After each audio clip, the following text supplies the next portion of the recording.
인공지능의 딥러닝을 이기는 법, 싱크라.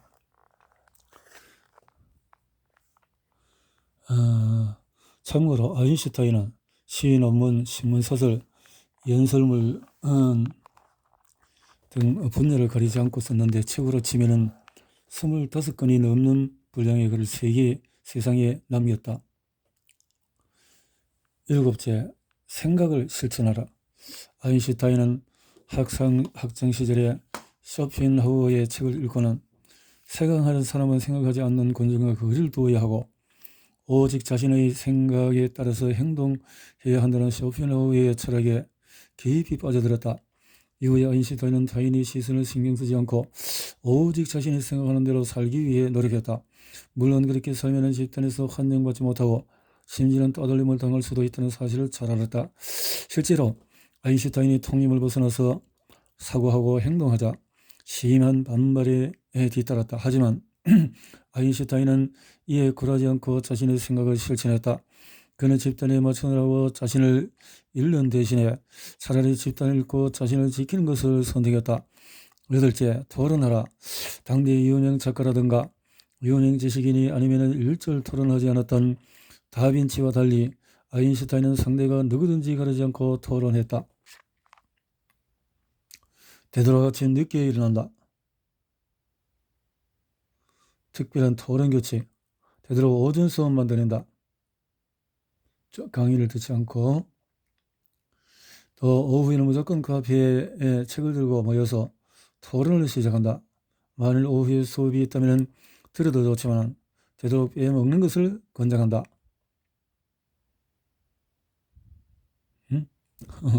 대학을 졸업하고 취직 자리를 구하던 시절에는 주변에 딱히 토론할 만한 사람이 없자 신문에 광고를 내서 토론 모임을 만들었다. 이때 만들어진 올림피아 아카데미는 아인슈타인이 특허청에 취직한 뒤에도 열정적으로 이어갔다. 아인슈타인은 클래식을 사색의 동반자로 삼았다. 상대성 이론을 두고 사색을 거듭하다가 도저히 넘을 수 없는 생각의 벽을 만났다고 느끼면 잠시 멈추고 피아노 앞에 앉거나 바이올린을 집어들었다. 그러고는 무아지경이 될 때까지 연주했다. 그러면 신기하게도 눈앞의 벽을 훌쩍 뛰어넘어 새로운 세계로 진입한 자신과 만나고는 했다. 참고로 아인슈타인은 바흐, 모차르트, 슈베르트를 특별히 좋아했다고 한다. 셋째, 도서관에서 생각하라. 아인슈타인은 레오나르도 다빈치 도서관에서 책을 읽으면서 사색하는 것을 좋아했다. 한 번은 휴가에 도서관이 문을 닫자 당직을 서고 있던 직원과 일정 휴가를 얻어서 싸우면서까지 휴가 기간 내내 홀로 도서관에 있기도 했다. 생각하라. 아인슈타인은 책을 통해서 좀 더 정확히 이렇게 상대성 이론을 더 잘 쓸 수 있었네요. 아인슈타인이 쓴 내가 전기가 되어 전선을 통과하는 장면을 상상해보자를 실천하는 과정에서 탄생했다.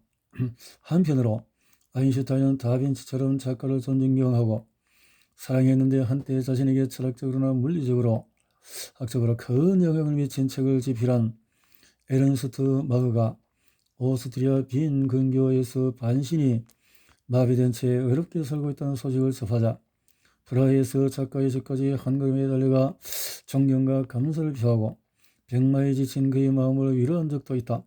다섯째, 자기 머리로 생각하라. 아인슈타인은 갈릴레오, 뉴턴, 맥스웰, 로렌츠의 이론을 치열하게 공부했고 이들의 생각 시스템을 자기 것으로 만들고자 애썼다. 그리고 실제로 이 네 사람이 쌓은 물리학의 토대 위에서 상대성의 이론을 구축했다. 아인슈타인은 위대한 학자들의 생각을 빌리는 것을 주저하지 않았다. 하지만 그는 그 생각을 오직 자신의 생각을 발전시키는 데 사용했다. 제 아무리 위대한 천재의 두뇌와 만나도 흡수되지 않았다. 오히려 전부 흡수했다.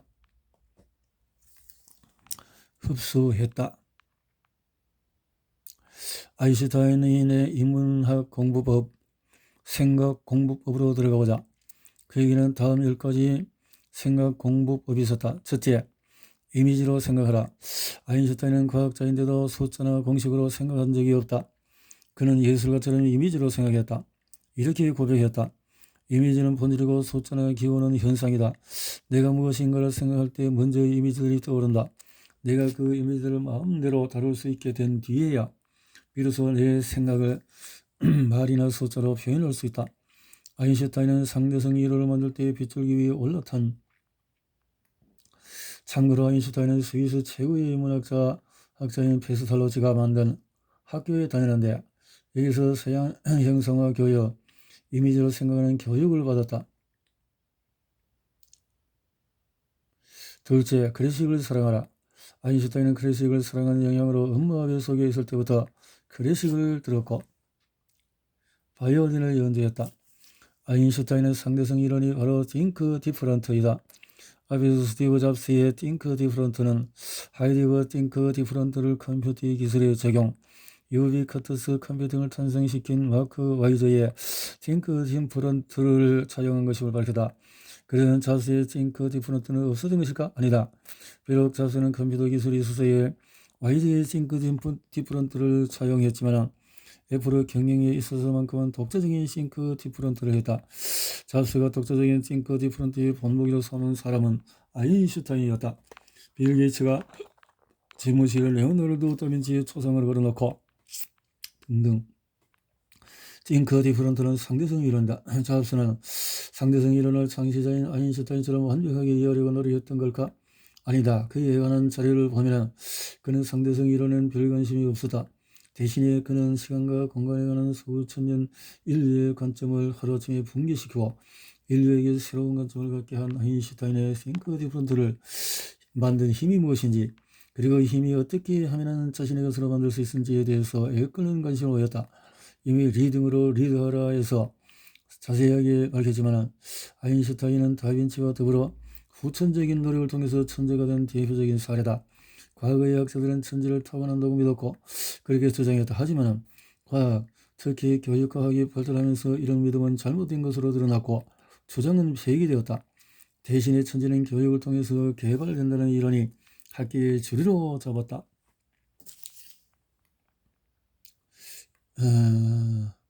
목표는 의도의 경우는 에너지가 단기간에 투입되는 반면에 목표는 좀 더 장기적으로 투입된다.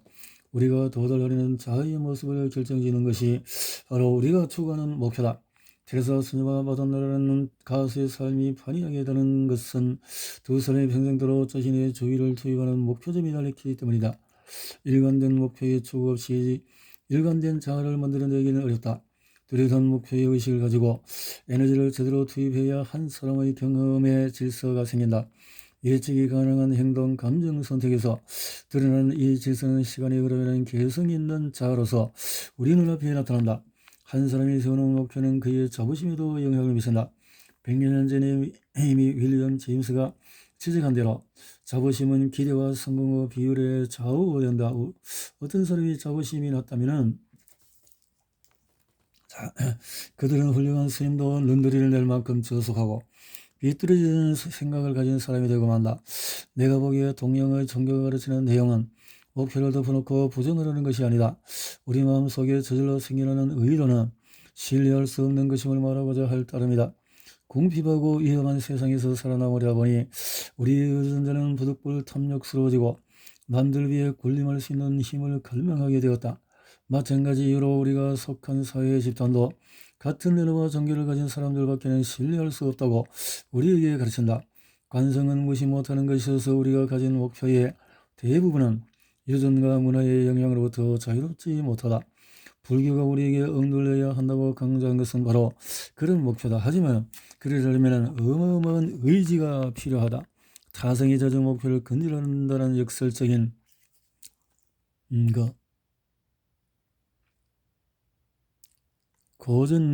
인문 고전을 극복하라.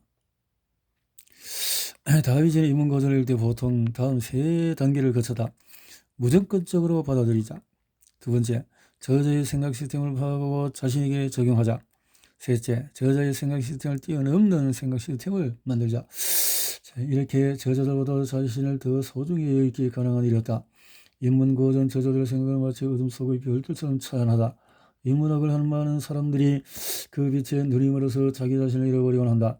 인문 고전 저자를 맹목적으로 추정하는 사람이 된다는 의미다. 하지만 인문학은 그 저자가 아닌 나 자신을 이해하는 것이다. 다빈치는 이 사실을 잘 알았다. 어둠 속에서 찬란하게 빛나는 별들의 존재를 인정했지만 지상에서 빛나고 있는 자신의 존재도 인정했다. 그리고 언젠가는 자신도 하늘로 올라가서 그들처럼 세상을 비출 수 있다고 믿었다. 제 아무리 위대한 저자의 책이라도 반드시 자기 자신과 주변 사람들과 인간 세상의 자인기에 적용해 봤다. 그래서 옳다 또는 도움이 된다라고 판단한 내용은 적극적으로 받아들이고 옳지 않다거나 도움이 되지 않는다라고 판단한 내용은 과감하게 버렸다. 그러기에 다빈치는 인문고전을 극복하면서 자기 자신 또한 극복했다. 11째, 자주 휴식하라. 자신만의 생각 주관을 만들어라. 내가 보기에 빌 게이츠, 싱크 위크는 레오나르도 다빈치의 인문학 공부법에 영감을 받아 탄생했다. 싱크 위크의 핵심은 다빈치의 인문학 공부법 중에서 홀로 사색하라. 즉 가족과 인구들을 뒤로하고 도시를 떠나서 산과 계곡에 있는 자연으로 향하라. 그렇게 홀로 자연을 경험하면서 영혼 가득 충만해지는 사색과 깨달음의 시간을 가져라 이기 때문이다. 게이츠의 싱크 위크는 그가 25살이던 해, 그러니까 지금부터 40년 전인 1980년에 탄생했다. 이때부터 그는 외가에서 다빈치처럼 홀로 독서하고 사색하면서 마이크로소프트의 미래를 설계했다. 그러다가 싱크위크에서 탄생한 경영 전략 덕분에 마이크로소프트가 마법처럼 성장하기 시작하고 돈을 벌게 되자 미국 서북부에 있는 산과 숲으로 둘러싸인 한 호수가 주변 땅을 매입했다. 그리고는 그곳에 2층짜리 통나무집을 지었다. 이후에 그는 마이크로소프트 CEO에서 은퇴할 때까지 매년 2차례씩 이 통나무집에서 징크위크를 보냈다. 다음은 그가 마이크로소프트 시절에 지켰던 징크위크의 원칙이다. 게이츠는 무엇을 준비했을까? 여러 자료를 놓고 추론해보면 그는 다음 4가지를 준비했다.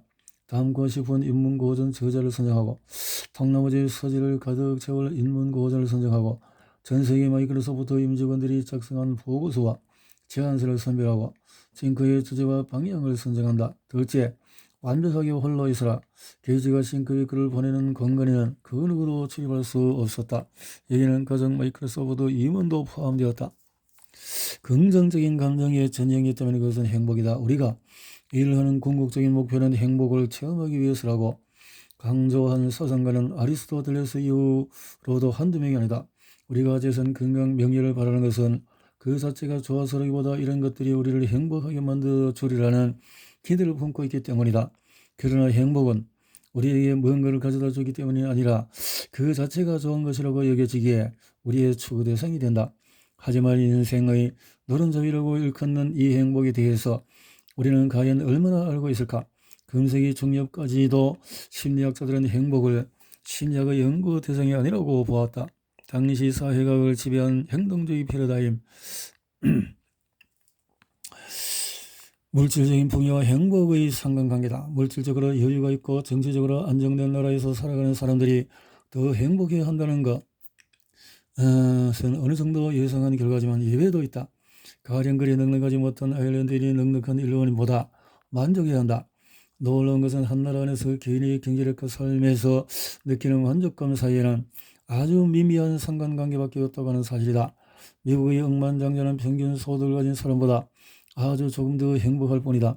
1960년부터 90년대까지 미국인의 실질 소득은 2배 이상으로 늘었지만 자신이 무척 행복하다고 말하는 사람의 비율은 여전히 30% 수준에 머물러 있다.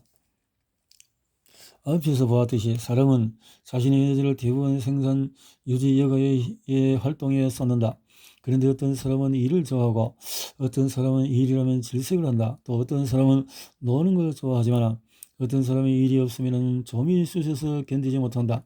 따라서 우리가 어떤 삶을 살아가느냐는 우리가 하는 일과도 관계가 있지만 그보다는 자기가 하는 일을 스스로 어떻게 받아들이느냐 하는 경험의 내용과 더 관계가 깊다. 사랑, 부끄러움, 고마움, 행복을 정말로 느끼는지 판가름할 수 있는 사람은 오직 나 자신뿐이라는 점에서 감정은 의식의 주관적 요소라고 말할 수 있다. 그러나 감정은 의식을 가장 객관적으로 담아내기도 한다. 사랑에 빠질 때, 수치심을 느낄 때, 겁을 먹을 때. 자, 그래야 예컨대 사람들이 음, 일상의 거저, 일상의 거저. 참다운 삶을 바라는 사람은 주저 말고 나서라. 싫으면 그뿐이지만 그러면 몇 자리나 벌어 다니든가. 오드너의 시는 이 책의 핵심을 정확히 짚어내고 있다. 정리의 기원을 읽었다. 12살 때는 고등학교 1학년 고대사 교과서에 너무 재미있어서 며칠 만에 독박이 오르고 고대사 안에서 이들 닥치는 들고 나갔다.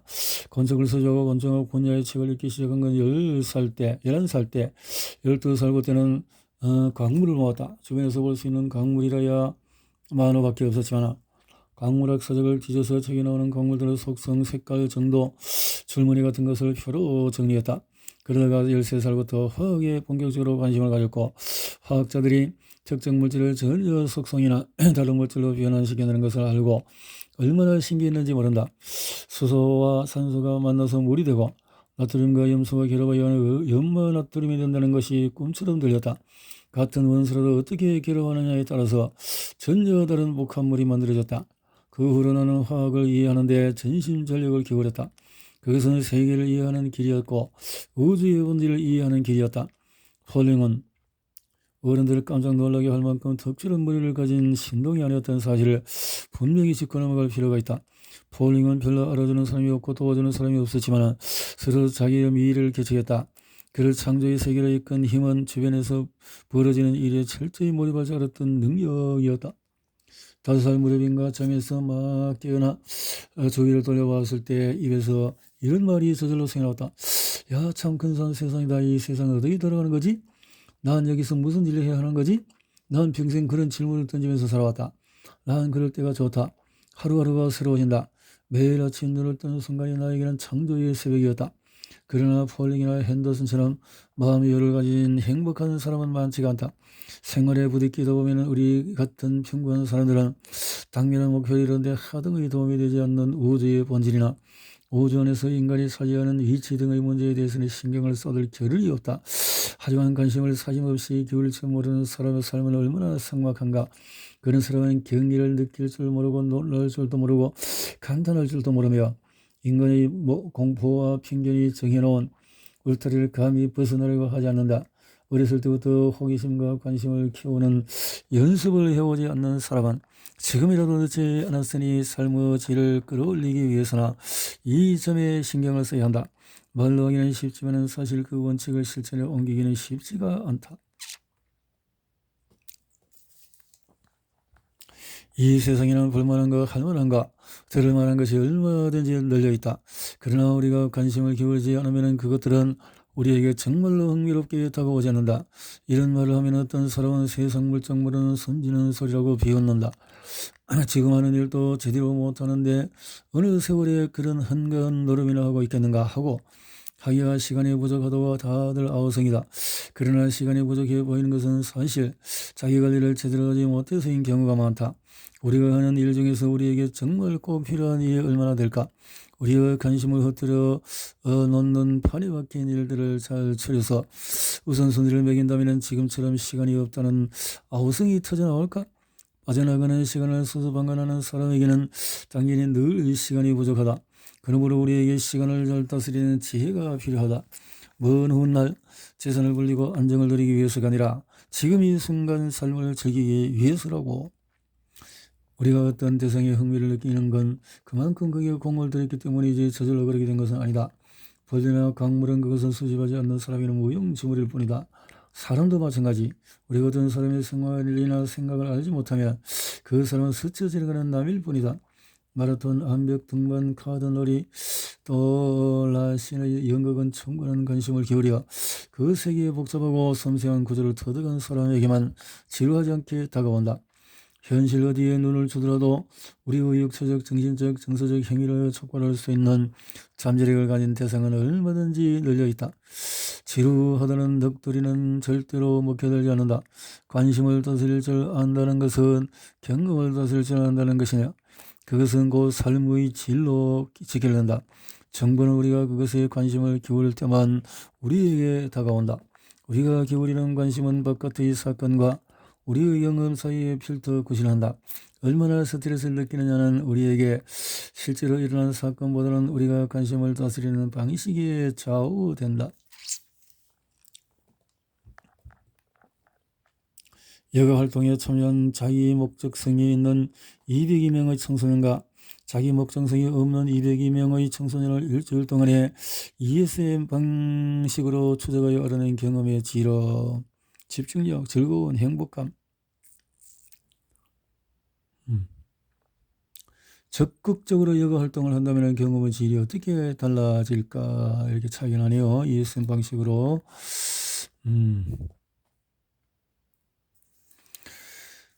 미하이 칙센트 미하이 생각 시카고 대학의 심리학 교역학과 교수를 역임하고 클레어몬트 대학 심리학과 및 피터 드러커 경영대학원 석자 교수이자 삶의질 연구소 소장으로 재직 중이다. 모리 플로우 이론의 창시자로 유명한 그는 오랫동안 인간의 창의성과 행복에 대해 연구해온 세계적인 석학이다.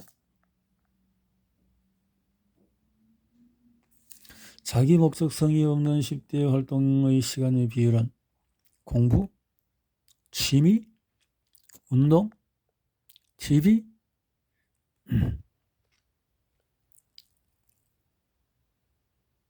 TV 보는 듯다. 두 집단은 취미에서도 확연히 달랐다. 취미 활동에 들일 시간은 전자와 후자가 6%대 3.5%. 앞에 있는 걸 그림을 뺐군요. 몰입의 즐거움이라 파인딩. 자기 목적성을 가진 사람은 다른 조건들이 동일하다면 복잡한 몰입활동으로 가득 찬 삶은 수동적인 오락에만 몰두하는 삶보다도 가치 있는 삶이다. 한 여성은 일이 자기에게 어떤 의미를 갖는지를 이렇게 설명한다. 내가 하는 일에 완전히 빨려들어가서 그걸 즐기는 동안은 다른 걸 하고 싶은 생각이 눈꼽만큼도 들지 않는다. 그런 경험이 없는 사람은 성공하기 어렵지 않을까?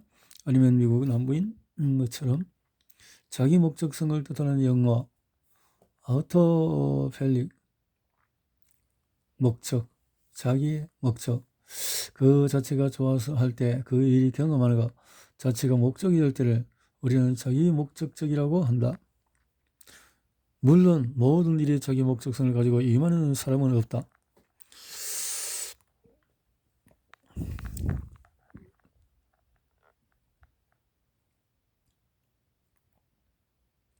흔히 우리는 사회생활에서 성공을 거두려면 엄청난 에너지를 지속적으로 쏟아부어야 한다고 생각한다. 반면에 가족관계는 자연스러운 것이어서 정신적인 노력이 거의 필요하지 않다고 여긴다. 배우자가 계속 뒷바라지 해줄 것이고 부모에 대한 아이들의 애정도 식지 않을 것이라고 생각을 한다. 근데 그렇지 않고 무시당하나 대화를 유익하게 나누는 비결이 따로 없다. 먼저 상대방의 목표가 무엇인지 알고 지금 이 순간 상대의 관심은 어디에 가 있는가, 무엇에 빠져 있는가, 무엇을 성취했고 무엇을 앞으로 성취하려는가 이런 점들을 따져보고 따라갈 만한 가치가 있다고 판단되면 자신의 경험과 지식을 동원하여 상대방이 던지는 화제에 호응해야 한다. 대화의 주도권을 지겠다고 나서서는 안되며 같이 움직여야 한다. 좋은 대화는 즉흥적으로 이루어지는 재즈 연주와도 같다. 처음에는 원래 악보대로 연주하지만 점차 임의로 변주하면서 기가 막힌 새 작품이 탄생하는 것이다. 일과 인간관계의 몰입을 경험하는 사람의 삶은 질이 올라갈 수밖에 없다. 여기에는 특별한 묘책도 없고 손쉬운 지름길도 없다. 자기에게 찾아온 기회를 함부로 내버리지 않고 잠재력을 끝까지 살리려고 노력하는 하면서 삶을 풍부한 경험으로 가득 채우려는 사람만이 더높은 삶의 경지에 올라갈 수 있다. 그러려면 나 자신의 성격을 어떻게 가다듬어야 할까? 바로 그것이 다음 장에서 주제다.